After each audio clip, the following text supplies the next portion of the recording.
VTS Finance GmbH சகல விதமான காப்புறுதிகள் மற்றும் வீடு வாங்க விற்க வீட்டுக்கடன் தனிநபர் வங்கிக் கடன் வீடுகளை வைத்து பெறப்படுகின்ற கடன் வேறு வங்கியில் நிராகரிக்கப்பட்டவர்கள் மேம்பட விண்ணப்பிக்கலாம். நீங்கள் சொந்த வீட்டு உரிமையாளரா? மின்சார கட்டணம் சேமிக்க வேண்டுமா? உங்களுக்கு தரமான முறையில் சோலார் பூட்டி தரப்படும். விசேட சலுகையாக நீங்கள் தவணை முறையில் பணம் கட்டலாம். VTS Finance GmbH பரம்பரையாக நகை தொழிலில் அனுபவம் பெற்றவர்களால் நடத்தப்படும் சூரிச் நகரின் தங்கச் சுரங்கம் ஸ்ரீ ஜுவல்லரி. பழைய நகைகளை கொடுத்து புத்தம் புதிய டிசைன்களில் புதிய நகைகளை பெற்றிடவும், நகை திருத்த வேலைகளை உடனுக்குடன் செய்து முடிக்கவும், தாலிக்கொடி முதல் ஜொலிக்கும் தங்க நகைகள் வரை உங்கள் அழகிற்கு மேலும் அழகு சேர்க்க ஸ்ரீ ஜுவல்லரியை நாடுங்கள். தொடர்புகளுக்கு 43368009.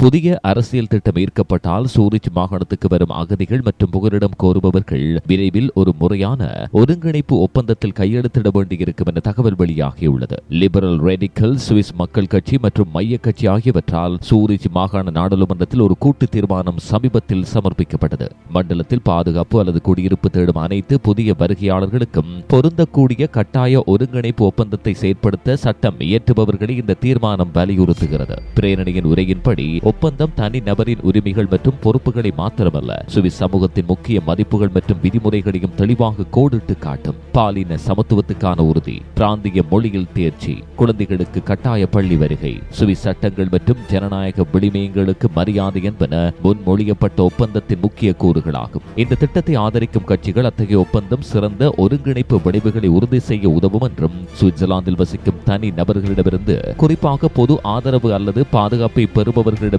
என்ன எதிர்பார்க்கப்படுகிறது என்பது பற்றிய பகிரப்பட்ட புரிதலை ஊக்குவிக்கும் என்றும் வாதெடுக்கின்றனர். இந்த தீர்மானம் இப்போது பாராளுமன்ற விவாதத்துக்கு நகர்கிறது. அங்கு அது மற்ற அரசியல் குழுக்கள் மற்றும் சிவில் சமூக அமைப்புகளின் ஆதரவையும் எதிர்ப்பையும் எதிர்கொள்ளக்கூடும். ஒப்புதல் அளிக்கப்பட்டால் தொடக்கத்தில் இருந்தே தெளிவான எதிர்பார்ப்புகளை அமைப்பதை நோக்கமாக கொண்ட கட்டமைக்கப்பட்ட ஒருங்கிணைப்பு கொள்கைகளை ஏற்கனவே செயற்படுத்தியுள்ள பல சுவிஸ் மண்டலங்கள் மற்றும் ஐரோப்பிய பிராந்தியங்களுடன் சூரிச் சேரும் எனவும் தெரிவிக்கப்பட்டுள்ளது.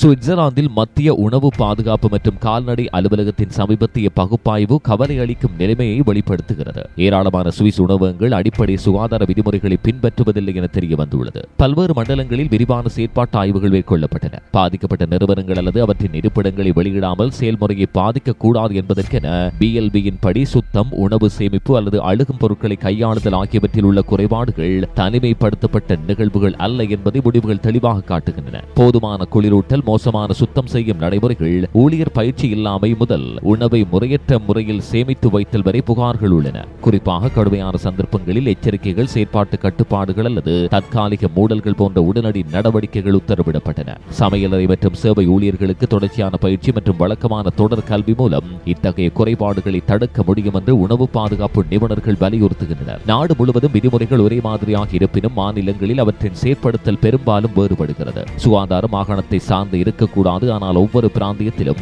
சமமாக தீவிரமாக எடுத்துக் கொள்ளப்பட வேண்டும் என்று BLBயின் செய்தி தொடர்பாளர் எச்சரிக்கிறார். வழக்கமான பயிற்சி, விரிவான கட்டுப்பாடுகள் மற்றும் தெளிவான தடைகள் மூலம் மாத்திரமே கேட்டரிங் துறையில் பொதுமக்களின் நம்பிக்கையை தக்க வைக்க முடியும். விருந்தினர்கள் உணவகங்களுக்கு செல்லும் போது கவனமாக இருக்குமாறு நுகர்வோர் வழக்கறிஞர்கள் அறிவுறுத்துகின்றனர். விரும்பத்தகாத வாசனை, கழிப்பறைகளில் சுத்தமின்மை அல்லது மோசமாக குளிர்சாதன பெட்டியில் வைக்கப்பட்ட உணவு ஆகியவை போதுமான சுகாதாரமின்மையின் அறிகுறிகளாக இருக்கலாம். ஒரு உணவகத்தின் உணவு பாதுகாப்பு குறித்து சந்தேகமுள்ள எவரும் இதை நேரடியாக பொறுப்பான கண்ட்ரோனல் உணவு ஆய்வாளரிடம் தெரிவிக்கலாம். ஆய்வுகளின் முழு முடிவுகளும் பொதுவில் வெளியிடப்படவில்லை, ஆனால் ஆய்வு செய்யப்பட்ட அனைத்து நிறுவனங்களுக்கும் அடையாளம் காணப்பட்ட குறைபாடுகள் குறித்து தெரிவிக்கப்பட்டுள்ளதாகவும் அவற்றை உடனடியாக சரி செய்ய கடமைப்பட்டுள்ளதாகவும் BLB வலியுறுத்தியது.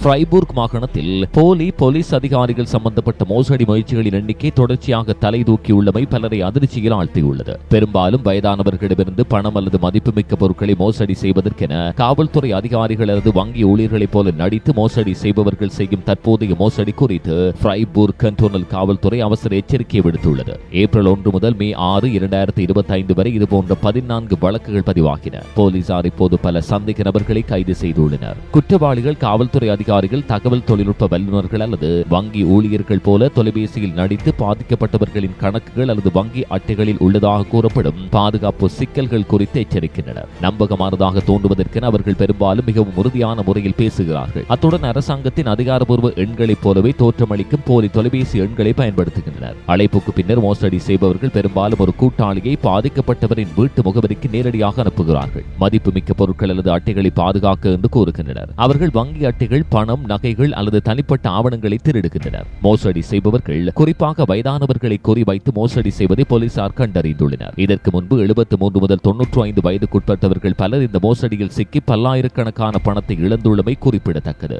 ஒரு வழக்கில் காவல்துறையினர் திருடப்பட்ட விலை மதிப்பற்ற பொருட்களை மீட்டு பாதிக்கப்பட்டவரிடம் மீளளித்துள்ளனர். இந்த வழக்குகள் தொடர்பாக 7 சந்தேக நபர்களை ஃப்ரைபூர் குற்றவியல் காவல்துறை கைது செய்துள்ளது. பிரான்சில் வசிக்கும் 21 வயதுடைய ஒரு இளம் தம்பதியினர் கைதாகி காவலில் வைக்கப்பட்டுள்ளனர். அவர்கள் மீது குறைந்தது 4 மோசடி வழக்குகள் சுமத்தப்பட்டுள்ளன. இதில் 2 ஃப்ரைபூர்க் நகரிலும், 1 உருசியிலும், மற்றொன்று லூ மௌரெட்டிலும் இடம்பெற்றுள்ளது. ஃப்ரைபூர்க்கில் நடந்த மற்றொரு வழக்கில் கண்டோனில் வசிக்கும் 18 வயதுடைய 2 ஆண்கள் கைதாகினர். ஆரம்ப விசாரணை முடிந்ததும் இருவரில் ஒருவர் சிறையில் அடைக்கப்பட்டார். மற்றையவர் குறைவான ஈடுபாடு மூலம் விடுவிக்கப்பட்டுள்ளார். மக்கள், குறிப்பாக வயதானவர்கள், அத்துடன் அவர்களது குடும்பத்தினர் கவனமாக இருக்கவும் தங்களை அழுத்தத்துக்கு ஆளாக்க அனுமதிக்காமல் இருக்கவும் கண்டோனல் காவல்துறை வேண்டுகோள் விடுக்கிறது. தொலைபேசியில் தனிப்பட்ட அல்லது வங்கி தகவல்கள் ஒருபோதும் கொடுக்க வேண்டாம். அந்நியர்கள், தொழில்நுட்ப வல்லுநர்கள் அல்லது காவல்துறை அதிகாரிகள் என்று கூறினாலும் அவர்களை உங்கள் வீட்டுக்குள் அனுமதிக்காதீர்கள். சந்தேகத்துக்கிடமான உரையாடல்களை உடனடியாக நிறுத்திவிட்டு நம்பகமான நபருக்கு தெரிவிக்கவும் அல்லது காவல்துறை அவசர எண் 117 அழைக்கவும். இந்த மோசடி குறித்து வயதான உறவினர்களுக்கு குறிப்பாக தெரிவிக்கவும் என்று